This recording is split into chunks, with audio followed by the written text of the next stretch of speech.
Mga katanim, dito naman sa distribution, halos kinopya lang sa atin, no? Kaso dito siya nag-start sa gilid.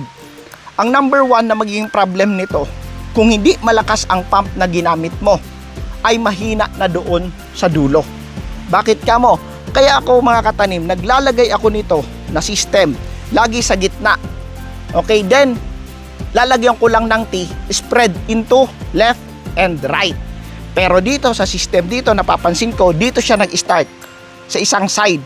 Ngayon, darating sa point ng buhay niya, na darating yung point na rin na mahina doon sa banda, sa kabilang gilid. Naintindihan pa? So same lang, ang elbow, yun nga lang, pinasok niya dito. Sa akin, ipinatong ko lang, then linagyan ko ng gatla. Diba? Nakikita niyo sa video natin. Then, itong elbow ng Duracon, dinugtong lang din dito sa half natin na hinati na Duracon. Naintindihan ba? Pero ako, nakati ako sa gitna. Yan, para nandun yung distribution. Distributed siya left and right.